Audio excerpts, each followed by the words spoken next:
Hello, welcome to Jason the Millennial. My name is Jason, speaking to you here in my basement in the great state of Kansas. Today's video, I am continuing my series on ranking every Best Picture winner, all 95. I am now at number 75 through 66 on my list, so stay tuned to hear my thoughts here on Jason the Old Millennial.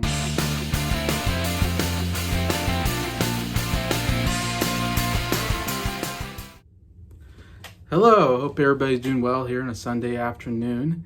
And yeah, tuning this series. And first, before I go through them, just a quick note.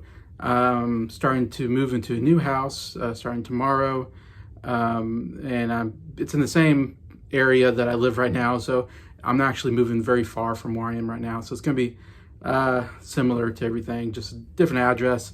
But besides that, I don't know when I'm going to get to more videos. I might be pretty busy this week moving all this stuff out.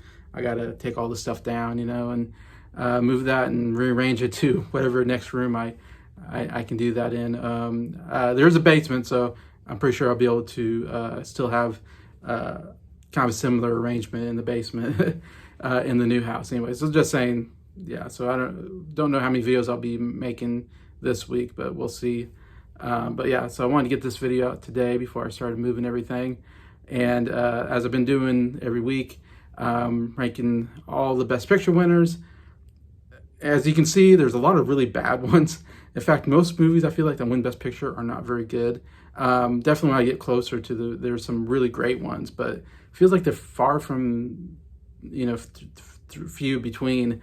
I think the Oscars, the Academy has a really bad decision making when it comes to Best Picture for some reason, in my opinion. But it's still fun to get through them all. I get to see what in that year, what did they think was the best movie, and it kind of gives you a little bit of history of, movie making and what the trends and what people thought was great. So it's definitely interesting going through them all anyways, and all that. And I'm doing this because my sister Abby, she won the contest I did last year on predicting the Oscar winners for 2022 movies, and she won that contest. So thanks a lot to Abby for recommending this this series I'm doing anyway. So but yeah, so let's get to number 75 on my list. Number 75 is a movie called American Beauty, which won Best Picture in 1999. This, of course, no, this is after that. I'm trying to think what else was nominated that year, but this was definitely the big movie that I think everybody thought was going to win. I think Sam Mendes maybe was director. Of course, we have actor that's kind of canceled right now. Kevin Spacey was the big lead in this, who won the Oscar for Best Actor. Obviously, it's even more problematic watching this movie knowing his history, because he plays a real creep in the movie. And I really don't like this movie just because all the characters are just terrible. They're just really terrible characters. And especially the lead. I mean, he obviously has problems with marriage. He has a estranged from daughter. The worst thing, though, is that the whole movie he's trying to sleep with his daughter's best friend, she's in high school. So he's a middle-aged man trying to have sex with a teenager. That's the movie. And knowing Kevin Spacey, and all the problems he had in his life, it's just even worse anyways. But yeah, I just really hated the characters, hated the whole plot, the storyline. Yeah, to me, I didn't find anything really redeeming in this movie that much, except for the acting was good. I'll say, yeah, the acting's pretty good. There's some comedic moments in here and all that, but overall, not a fan. But that's American Beauty at 75. Number 74 on my list is a movie called $1 Million Baby, which won Best Picture in 2004. And this is another one where actually I thought it was like a pretty good movie up till the end. And it's really the ending that really kills this movie. And you get some really great performances. I mean, Clint Eastwood starring in this and directing it, of course. Morgan Freeman won his Oscar for Best Supporting Actor. He was really good in this movie, really deserving of that. And then Hilary Swank gave a really great performance. It was definitely deserving of the Best Actress Oscars. I mean, won 2 acting Oscars plus, Best Picture, Best Director, I believe, for Clint Eastwood. Big winner there. But and the whole storyline of, yeah, it was fine. This female boxer trying to make it and trying to get this, hardened veteran Clint Eastwood to train her. Yeah, that was all great. There's some I mean, the moments between Clint Eastwood and Morgan Freeman, like I said, I mean, two really good actors. Really great scenes between them two. And there's some good stuff there. The ending is so bleak, so depressing. It just leaves you just going, "What? This is the ending? Like this is the worst ending, one of the worst endings I've ever seen in a movie," and just totally killed anything that was good in the movie. And so that's why it's really low on my list and one I never go back to see because of that. So that's number 74, $1 Million Baby. Number 73 is a movie called The Shape of Water, which won Best Picture in 2017. This is a Guillermo del Toro movie.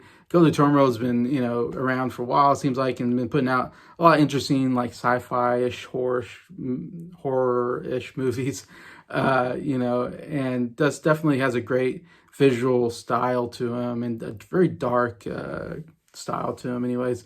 And so it's interesting, this one is the movie that really kind of finally got him an Oscar, which, yeah, he's a really good director, I think. I'm not a big fan of him personally because his movies are a little too dark for me.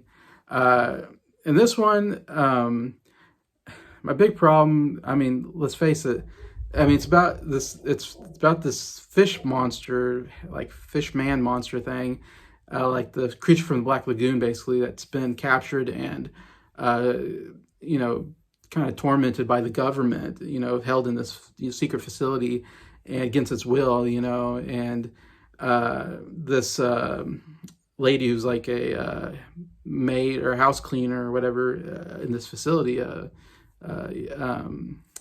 is finds pity on it, and she herself is an outsider because she can't speak, and so she's looked down upon. And this is like the 1950s, so I mean, there's some interesting ideas there. Her, pitying this monster for, did nothing wrong and is is kind of tormented, and it's this, breaking them out of the facility. There's interesting ideas there, but let's face it, she sleeps with the fish monster, and just the idea is just gross and just really ruins the whole movie for me. That whole idea, like, why would she do that? Why would that even they be compatible? Why would he care for her? Why would she care for him? Like, it definitely went too far for me, and I cannot go there. That she would have sex with this fish monster and have a relationship, and they would go off together at the end. I don't know.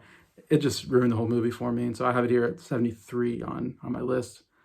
72 is a fairly controversial movie, I think. It is the Vietnam War movie Platoon, which won Best Picture in 1986.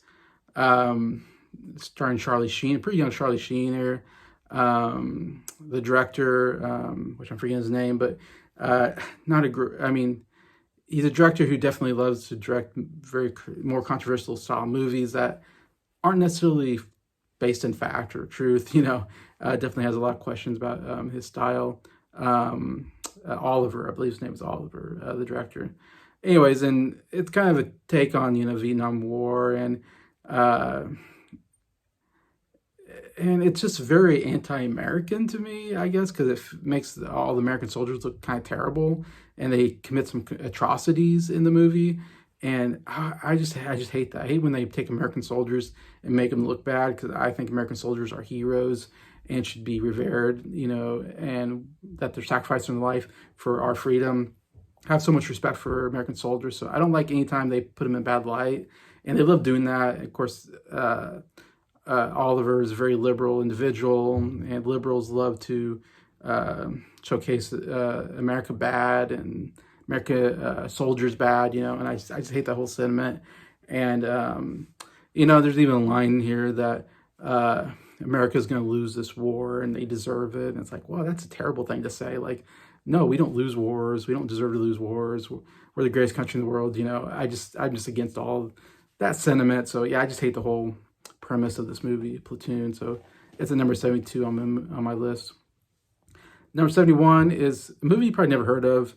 And be honest, yeah, it's not one that I think about very much or I remember a whole lot about. And it's called Gentleman's Agreement. It won Best Picture in 1947. I just remember it stars Gregory Peck. It's kind of the, he was, of course, starting to become a big star at this point. And the premise is just that this guy, I think maybe he was a journalist, if I remember right, and it's about anti-Semitism. That in this time period, that there's a lot of anti-Semitism, you know, just in regular day, whatever, in the United States, and so it kind of brings awareness of that by the Gregor Peck character. He goes undercover and says that he's Jewish, and he changes his name, and he goes around and he kind of, you know, sees, is there anti-Semitism, and he finds a lot of anti-Semitism. Basically, you know, he goes to a hotel and like they won't let him stay there because he's Jewish. Sorry, even though he's not Jewish in real life, but he's pretending to be Jewish. Anyways, and so the movie just kind of showcases that, and at the end, it even says like a big thing about, you know, all the anti-Semitism. So I mean, it's good that you're bringing awareness to it, because I think that's bad. I think it's bad to be anti-Semite. I think should accept, you know, everybody for, you know, no matter what their race or religion is, you know, all that. We're all equal in that, you know, we're all human beings and all that, you know. So definitely don't like the racism and all that. That's good. I would say it's just not a very memorable movie for me. And I like Gregor Peck, great actor. There's an actress here who wins Best Supporting Actress. I'm forgetting her name, but, you know, so the performances are fine. You know, it's a good message, I think, overall. So, but yeah, not one that I really remember a whole lot about. So it's here at 71, Gentleman's Agreement. Number 70, this is partly a good movie, but it has my favorite singing and dancing actor, and that's Gene Kelly. And this movie is called An American in Paris, which won Best Picture in 1951. Gene Kelly's an American who's in Paris, as the name of the movie says, and he falls in love with a French ballerina dancer, played by Leslie Caron, I believe her name is, who was a ballet dancer in real life, I think, and turned actress. And so they have a good rapport here, and he kind of, you know, of course, in Paris, which is beautiful. And Gene Kelly has some good dance numbers. I really love Gene Kelly's dancing. Always prefer him over Fred Astaire, in fact, in my opinion. I think he's the best dancer in movie history. So definitely got some good scenes of the dancing. The romance is fine. You know, love the setting. The problem is the last, like, 15 or 20 minutes. It's funny. They go this whole love story, and then all of a sudden they do this fantasy ballet scene, which I don't know how to describe it. When I say that, you're like, what is that? I don't know. All of a sudden they do this, like, ballet thing that has nothing to do with the plot or the story, and that's how they end the movie. And it's such a weird ending to the movie, and it's really boring to me, and it just really kills the whole momentum of the movie. So that's why I have it down. You know, it could be higher if they just made a better ending to this movie, but the ending kind of kills it for me. So I have American Paris here at number 70 on my list. Number 69 is a movie that's pretty high on a lot of people's lists. It's pretty well revered. I don't know, I'm not as into it, and that's a movie called All About Eve, which won Best Picture in 1950, actually the year before American Paris.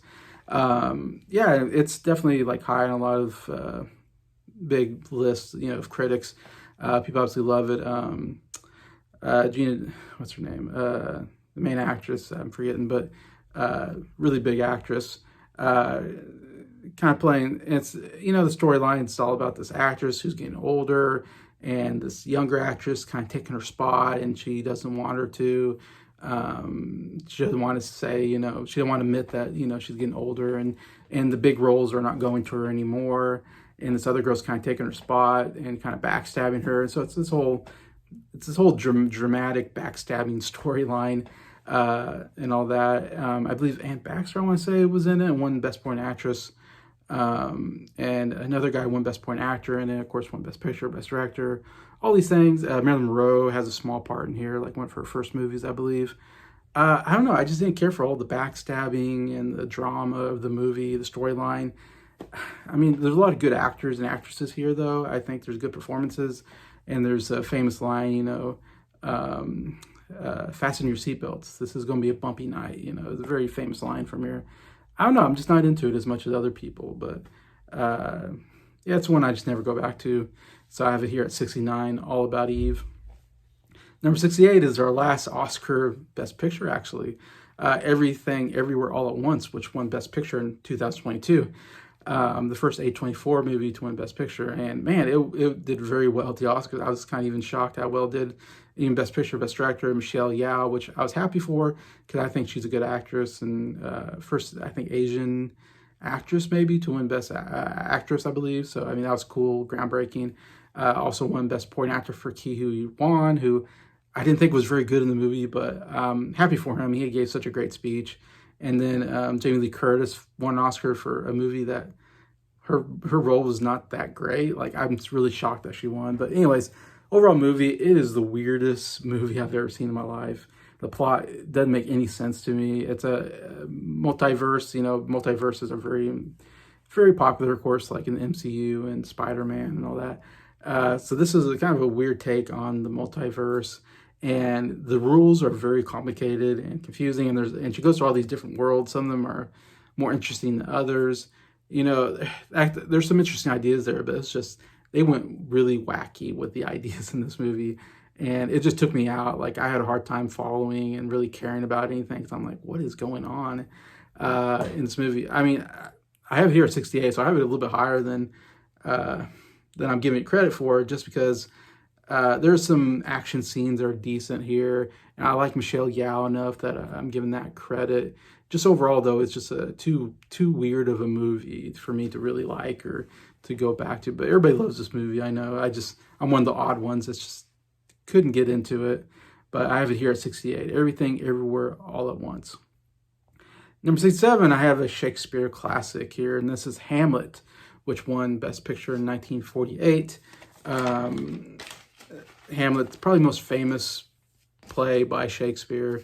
It's been done many, many times. This one done by Laurence Olivier, who's considered the greatest Shakespearean actor probably of all time. He did a lot of Shakespearean movies. This was his big one where he, I believe he directed the movie. He stars as Hamlet in the movie as well. I think he won the Oscar for Best Actor for the role, and maybe even Best Director. Or nominated for Best Director. I can't remember. But anyways, big winner for him.